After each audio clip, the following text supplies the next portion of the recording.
The little things.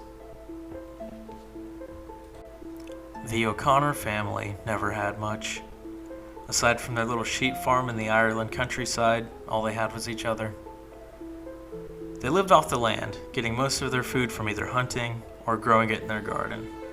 The 10-year-old twins, Jack and James, helped their father tend the animals while their mother worked in the garden. Their little cottage would have been considered too small for most, but it was everything that they needed. In their mostly empty fridge, they always had one jar of mayonnaise. Once a week, the father would head into town, bringing back a loaf of bread from the market. The boys got to enjoy a sandwich for lunch every day, with that sweet mayonnaise to give it some flavor.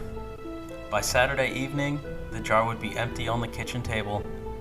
But on Sunday morning when they opened up the fridge, there it sat, full to the brim. Jack would always ask his father where they got another jar, but the response never changed. Always remember to forget. Now get back to your chores, boy. Eventually, the boy's curiosity couldn't be contained any longer. He convinced his brother to stay up late with him and watch for when their father left in the middle of the night, and maybe even find out why. So when they went to bed that night, neither of them slept. They listened patiently to hear their father getting up and heading out the door. It had been hours before they finally heard something.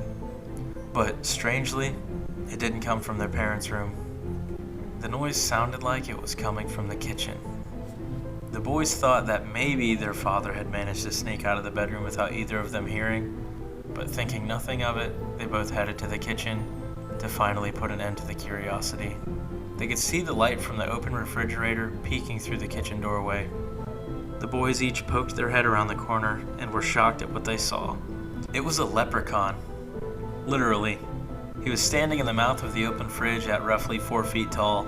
He wore buckled shoes with striped stockings, a green coat, and a tiny hat. His hands were working vigorously on something in front of him, and upon seeing the man, one of the boys gasped.